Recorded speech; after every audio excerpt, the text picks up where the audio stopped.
So why do people hate each other at tech companies? I made you a presentation. It all comes down to incentives.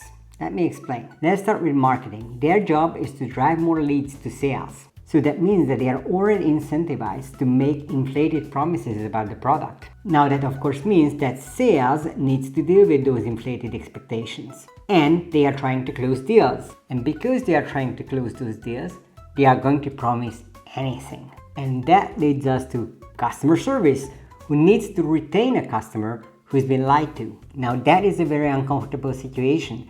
So they hope that product would help them. But product has a different incentive. They are trying to champion the customer's true needs. Okay, that's not entirely true. They are probably just cherry-picking data to prove that the CEO is a visionary genius, but that is beside the point. The point is that product has no incentive to help customer service, sales, or marketing. And that all brings us to the developers, because for the developers, the incentive is to release new features. And all they would like to know is what they should build. But instead of that, we get conflicting requirements from marketing, sales, customer service, and product, and the CEO. So instead of creating quality code, we just end up rushing things, which brings us to operations. They just want to keep the lights on, but did they get something that's maintainable? Not by a long shot. And you didn't even invite them to the release party. And then of course the list is not complete without legal and security, who are trying to keep us out of jail. So their incentive is to put as many roadblocks in our way as possible, because if we don't do anything, then we can't do anything wrong. And all of that costs a lot of money. So we need finance to stop us from spending money. But the worst